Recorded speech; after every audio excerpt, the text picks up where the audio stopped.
Tā kā es mācījos vidusskolā, tad sāka parādīties diezgan populāras amerikāņu tie seriāli. Tur Glābējs zvans tur bija, vai ne, pēc tam tur vēl tur tā, ne, Beverly Hills jau bija vēlāk. Pat pirmais, man liekas, bija Glābējs zvans, jā, bet, nu, protams, tur atpakaļ nākotnē vēl filmas un tā tālāk, jā.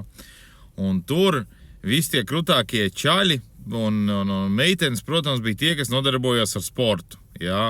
Viņiem tur visiem bija tur tās formas, vai ne, tur tās jakas baltajām rokām.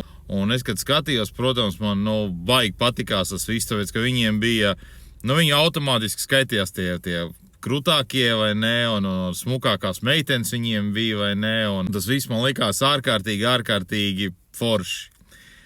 Diemžēl manā dzīvē nekas no tā visa nebija.